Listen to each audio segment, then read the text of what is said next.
Yes guys, welcome back to the channel. It's your boy Jackham. I had a comment left on the last video with a request from a subscriber to cover future garage drums. Not something I've talked about on the channel before. It's not something I make that often, to be fair, but I thought, do you know what? Why not? Let's give it a go. Today we're going to be using pretty much only drums from two of my sample packs. One of those being Pink Dark Garage, and the other being a new pack that I've just created kind of specifically for this video called Foley and Texture Volume 1. If you're looking for any of these samples, you can find them in the description below via my website, pinksamples.com, right? Future Garage is a kind of strange genre or subgenre.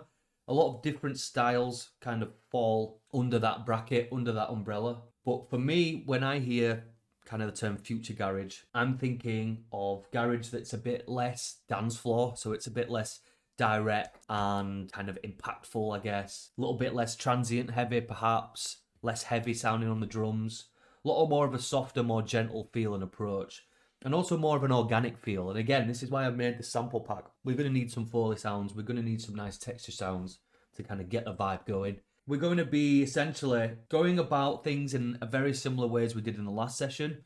We're going to be taking advantage of the kind of swing track here at the top. If you're not sure about how this works, I would suggest that you go watch my previous video, which I'll also link in the comments to kind of go through exactly why we have this swing track at the top. So I'm going to pick a slower kind of tempo for this one. I think 130 is probably a good shout. And I'm going to pick a swing, right? Again, as a general rule, guys, with your swing, kind of the slower you are, BPM wise, the more swing you can get away with. That's because if you think about it rationally, if you take just like a quarter note, okay, one beat at 130 BPM and then 140 BPM, there's actually there's more actual time between the quarter notes at 130 BPM as there is at 140, which means that there's more room, there's more space to feel that swing. The faster you get, literally the less room there is between the the beats to swing. Yeah, this one sounds good, so I'm going to apply that swing and then commit the groove. And now that means that this up top is going to be essentially like a template for us to follow, right? It's going to be super useful in making sure that all our swings are kind of set correctly. So this is a kind of cool technique that I'll do sometimes just to avoid starting from absolute scratch, but I will kind of like using my mouth, and I guess I'm beatboxing, to be fair. I'll kind of like record in a idea for the drums, right? I'll record in an idea for the drums. So I'm just going to do that now. There's a bit of lag in my microphone, so I'm going to have to clean this up just a touch, but obviously it sounds like total dog shit. But what this is doing is kind of putting something down to almost then reconstruct with my own drums. We've got that there, and all we need to do is like identify what sounds we're doing with our mouths and then recreate them, right? One thing you'll notice about this, it's got more of a halftime feel than a two-step feel, right? Typically in like 4/4 garage and two-step, you would be having your kind of main snares or claps happen on the 2 and the 4, the second and fourth quarter note, okay? But I find in future garage you can kind of get away with it feeling more like halftime, and sometimes you can even have it feeling like it's doing halftime and double time at the same time. I said time like 5 times then. What I'm going to do, right, is straight away I'm going to get some texture in there. Yeah, so think of the big future garage kind of artists bring to mind. People like Asa and Sorrow, people like Burial. A huge part of their beats is texture, right? They're very textured beats. Straight away, best way to do that is to just put some textures in. So I've got loads that I recorded. Let's just try this first one, Bathroom, see how that sounds. It's probably going to be way too loud. Yeah, so we can experiment with like pitching that down as well. Yeah, nice. That gives it a little bit more of a lo-fi kind of feel. So I'm just going to have that running, right? And we could even add a bit more texture to it, right? We could kind of layer up on textures. Let's make a little group, call it texture. And let's see if we can kind of get some more in there. What about frying eggs? why don't we try this? This could give a nice like kind of wet texture.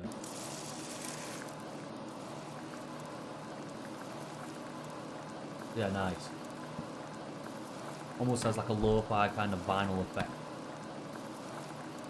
So we've got some nice textures there. Now we can start building on top of that. This does a couple of things for us, guys. It not only adds texture, which is nice and kind of like a prerequisite, in my opinion, for kind of future garage, but also it gives us a bed of sound to work on, which is nice sometimes. Opening up a project in a digital DAW, that's a mouthful, like Ableton, you know, everything's completely silent. When you think about when you hear sounds as a human in live, you are never hearing perfect silence unless you put into some fucking chamber, which I doubt any of us are. You know, even if you're just sat in your living room at home or in your kitchen, there's always going to be some kind of ambience there, right? So put that into your projects as early as possible. Get an ambience in there.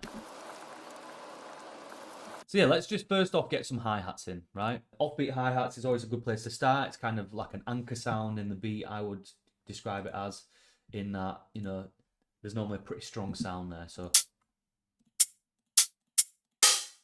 Yeah, and maybe I'm going to favour kind of brighter sounds, a bit more digital sounding maybe than like analog sounds for future garage, because that's like the future element of it kind of coming in, right? So what I'm going to do next is start to map out the idea that I've got here in this beatbox. You don't have to follow this beatbox idea, but it can just help sometimes. But I'm going to start to map it out with percussions. What I'm going to do though is I'm going to treat those percussions a little bit differently than I normally would. So let's just find a nice percussion and let's throw that in, right? So, and what I'm going to do is I'm going to shorten the sample a little bit, and then I'm going to show you now like this, what I think is like pretty classic, tried and tested way of getting that burial kind of future garagey perk sound. And it's very, very simple, guys, right? All you do is you just take an auto filter, put it on bandpass mode. Okay, so if you don't know what bandpass does, it cuts the lows and the highs and just leaves a section in the middle. And we're going to find a sweet spot for this bandpass on this sound.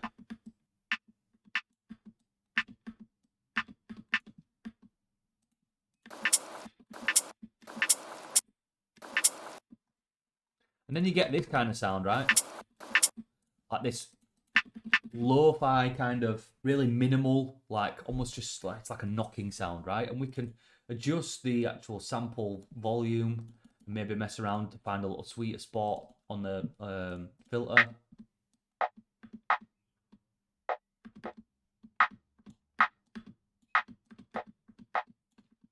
Something like this.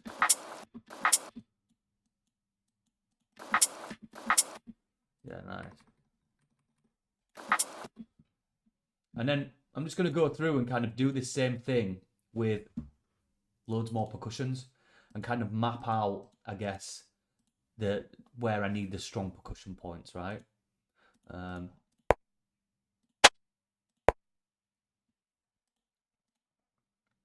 fact, maybe that would be good here. Yeah.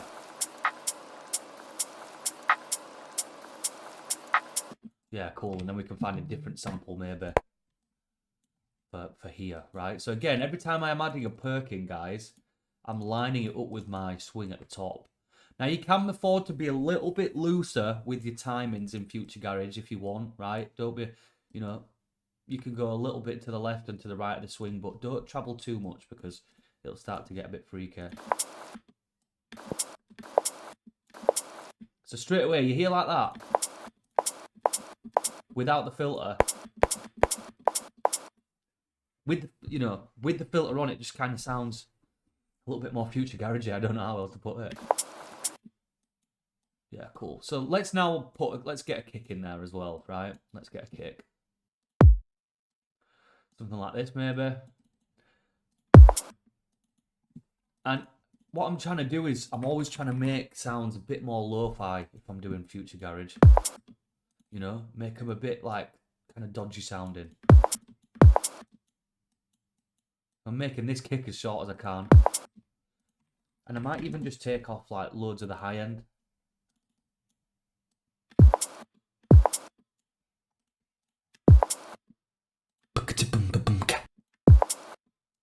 Yeah, nice. And let's kind of sketch out where that's going to go. So it's going like boom, boom, boom.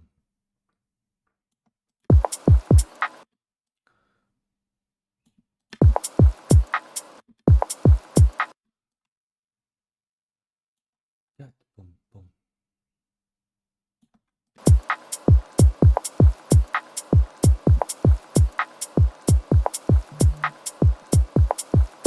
Now we might switch out this open hat maybe later, but for now we're just going to roll with it, okay?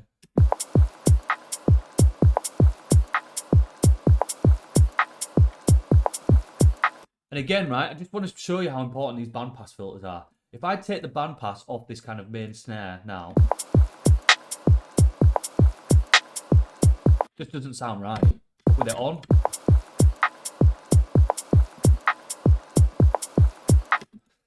it sounds much better. Sounds much better. So that's cool, right?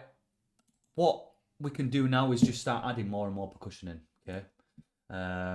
So let's just do that. Let's drag this swing track down into our top so we're not constantly having to go look for it.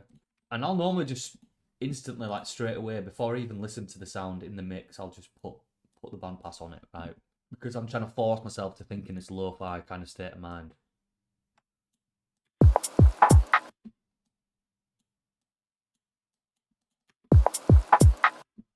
Yeah, that could be cool.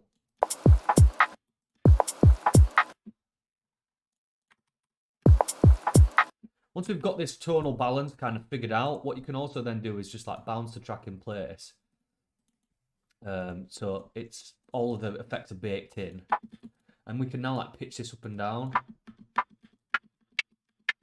And it will kind of stay lo-fi, but we can, you know, mess with the pitch. Maybe this would sound better here. Yeah. This one's kind of already got that bandpass feel, so we might just be able to use this as is.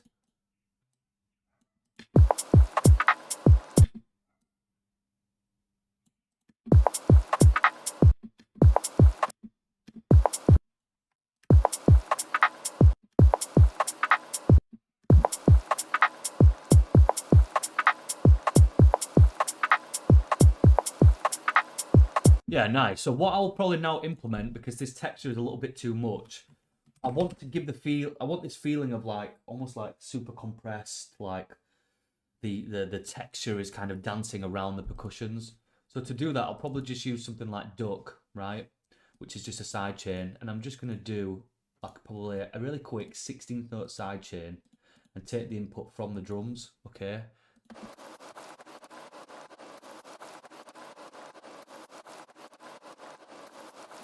Just a really subtle sidechain.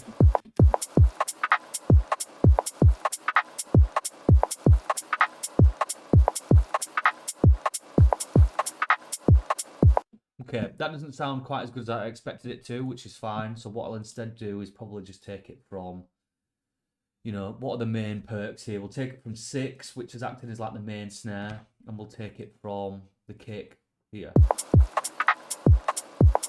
Probably make this a bit of a slower sidechain as well.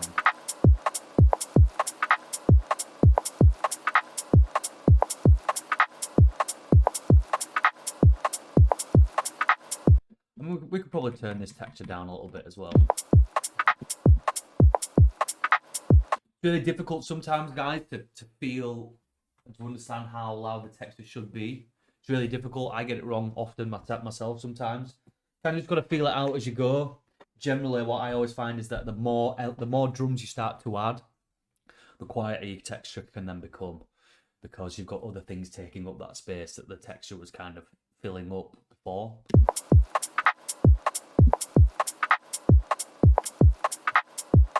Nice. So now I think we can start probably adding some foley elements, right? We've got some main core, like foundational sounds. We've got a kick, we've got somewhat of a main snare, we've got an open hat, we've got some perks.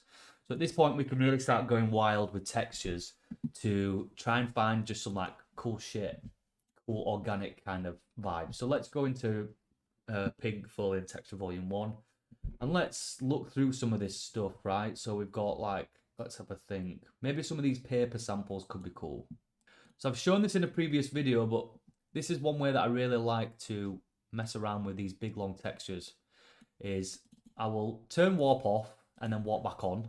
All that does is essentially puts it back to the original tempo it was recorded at, so we don't get any weird artifacts from Ableton's warping process. The next thing I'll do is then turn on this loop function here. And I'll make sure that the loop region, which is this thing at the start, covers the entire sample. And what that means is that wherever I place this now, okay, so for example, let's say we place one here, just before this main kind of snare sound, I can then go in here and audition it by just pressing play. Also, I can move around the sample. And the sample itself will stay there, but the position, the part of the sample that's being played will change, right? So let's turn this down because it's way too loud right now.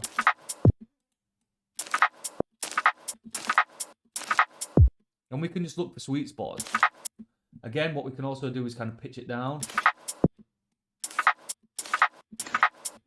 And in fact, what I think I'll do is pitch the whole sample down. Yeah, it sounds a bit nicer there. And I'm just looking for sweet spots, right, where this can go. So maybe, typically, right, the sweet spots would be either layering a bit of percussion, so layering a kick, layering a snare, layering a hi-hat, or in between those sounds, right, filling the gaps in between them. So, and another nice tip that Slinky mentioned, big up Slinky, on the last video, is that you can also just put the file on the timeline like this. Hold Control Shift on Windows. Don't know what it is on Mac. Command Summit probably, and click and drag through like this.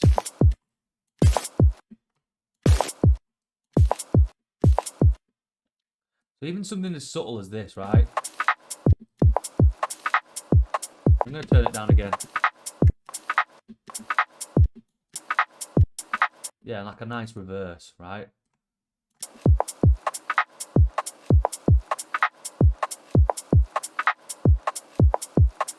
Nice, let's see what else we can put in there. Yeah, that's kind of interesting. Let's throw that in.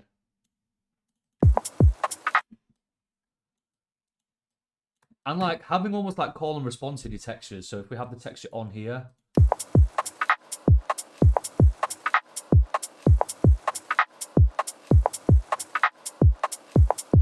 or maybe we just use this as a layer for the kick. So like boom, boom.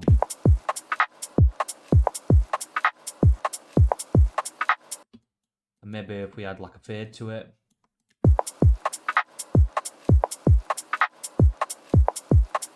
And again, if we select all these samples now, we can change all of them at once, right?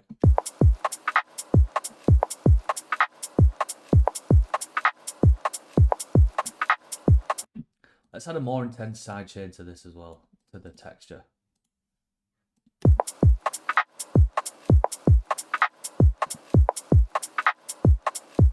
I actually don't like that. If you don't like something, guys, if you're a bit unsure about it, just fuck it off. Just don't use it, right? No point trying to make something work. What about this texture shakers? This could be nice to chop up, right, and kind of turn into some nice kind of top-end percussion. What we'll have to do is just go in manually and just kind of figure this out. So I'm going to turn it down because it's way too loud.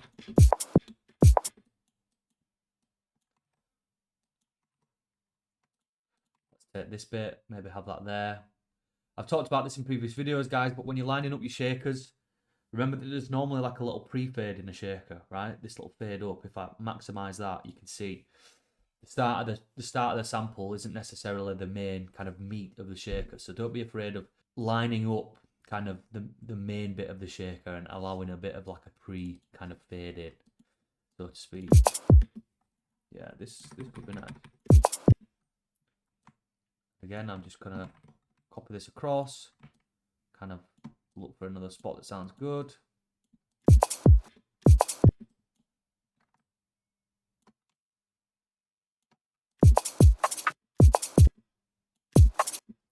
Yeah, that's kind of nice. So then this would maybe line up.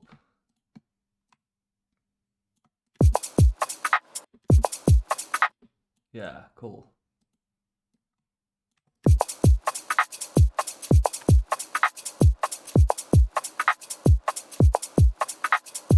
Nice, I like that. Let's maybe look through some of the Foley one-shots in here and see if there's anything cool in here.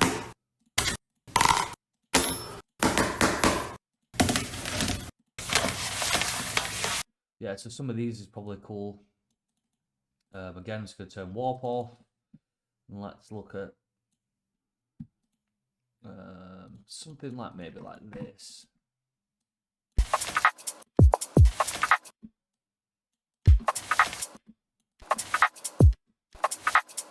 Yeah, nice. Again, just like reinforcing that reverse.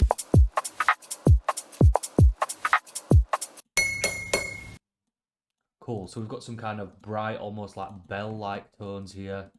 These could be cool to kind of layer in. We're going to have to definitely turn these down, which is fine.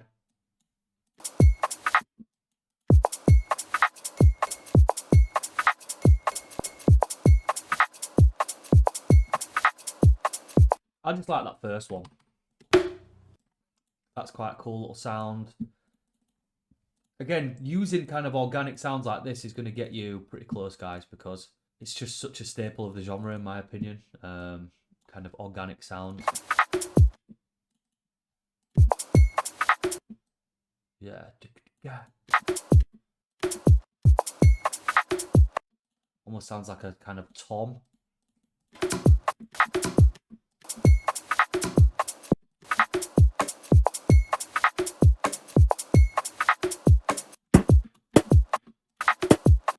Yeah, that's kind of nice.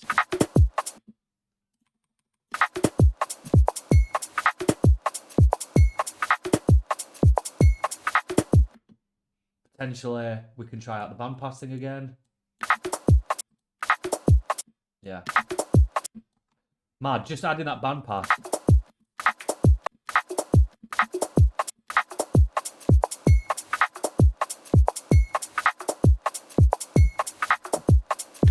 I'm also going to probably take a bit more lows, low mids out of this texture.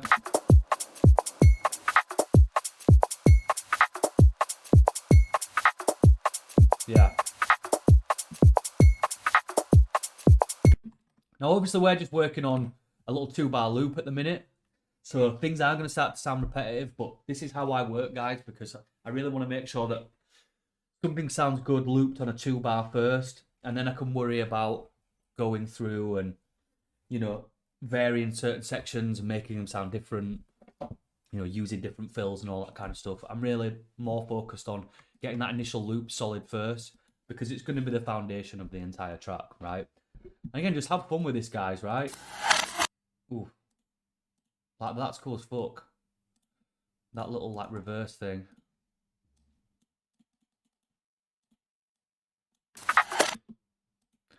And experiment with placing some of these sounds really off grid, right?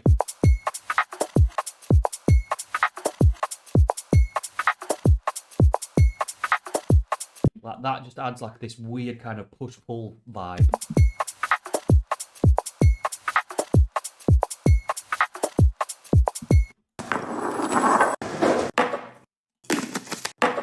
Maybe we could layer up the kind of main snare that's going on here.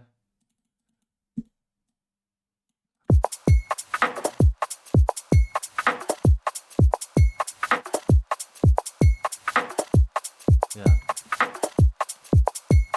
Nice. So then we could add kind of a nice like short room reverb. So something like Valhalla Room could be nice for this. And what I'm going to do, right, is I'm just going to dial in the wet sound first. And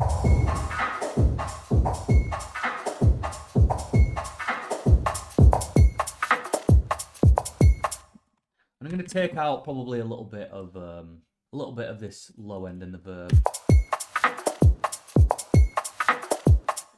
Potentially put one before the reverb as well, just to remove the kick going into it.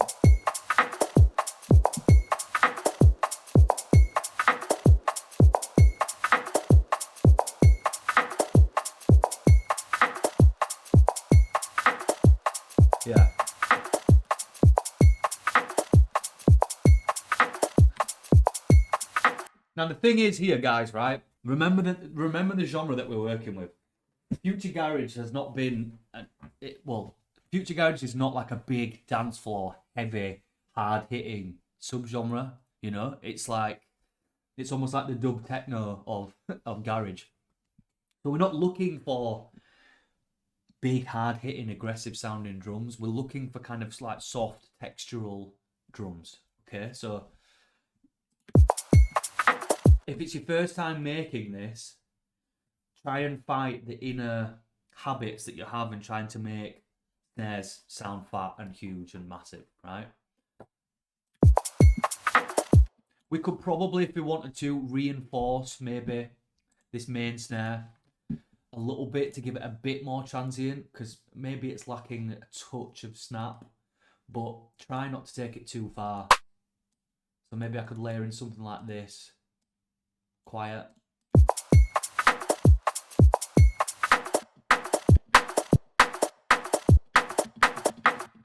Yeah, that's kind of nice.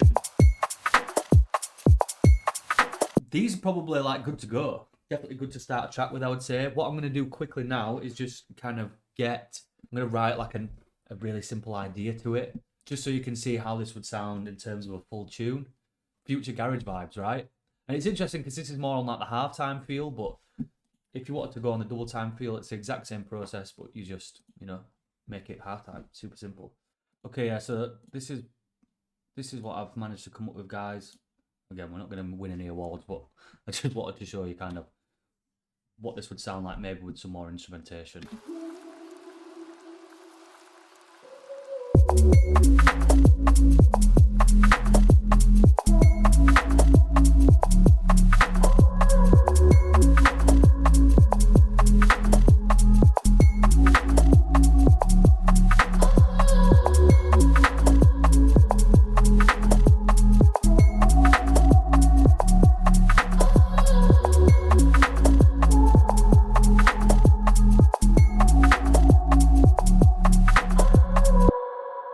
So yeah, the drums are breathing, they're pulsing, they're textural, they're kind of soft and nice. Yeah, pretty cool. So yeah, hopefully you've enjoyed that video.